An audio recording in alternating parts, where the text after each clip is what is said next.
Hi, I'm Guy. I'm the design director on the AI team at Figma. And I'm Alex, an engineer who worked on the feature that we're showing you here today. I'm really excited to show you this workflow that we've been working on.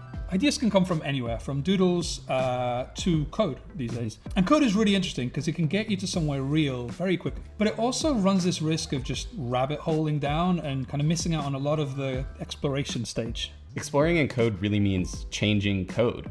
It also means creating new Git branches, feature flags, threading variables and state and data through all these different code paths. Ultimately, versions that you end up with, they really just live on your laptop. They're not something that you can easily share and collaborate and show to other folks. And so oftentimes, I find that the feedback is often shared in the form of screenshots and video recordings and things like that. The decisions that you make in code often are also ultimately very single file. They have to happen in a certain order, and it kind of limits your ability to explore horizontally and think about the big picture. And so for us, the canvas is key to a lot of our workflow.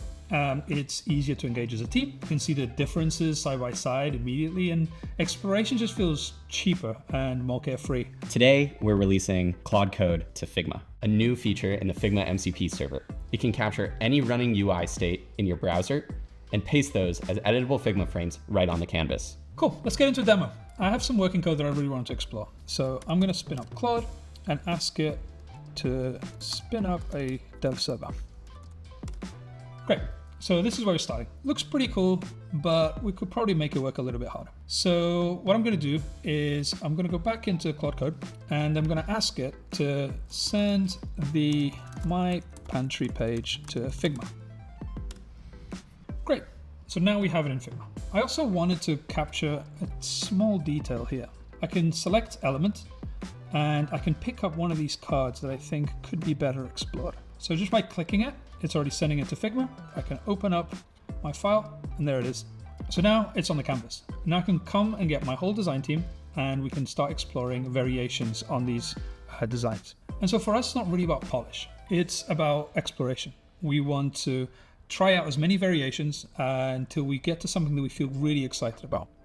So we've jammed with the team on this and we've landed in these 4 different solutions that all really address the problem in quite different ways. As an engineer, I also have this great context that is a bird's eye view of all of the different trade-offs and can make really clear engineering scope considerations based on this.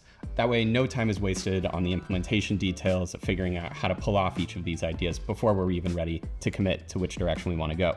And finally, once we have selected one of those ideas, it's really easy for me to use the Figma MCP server to bring those frames back into my code editor and keep us moving forward as a team. So what's really great about this is that it uses the best of both worlds. Code helps us get you to something that feels real quicker, but Canvas helps you explore and choose direction and really decide what's worth building. We've had a great time building code to Canvas, and we're so excited to see what you end up building with it.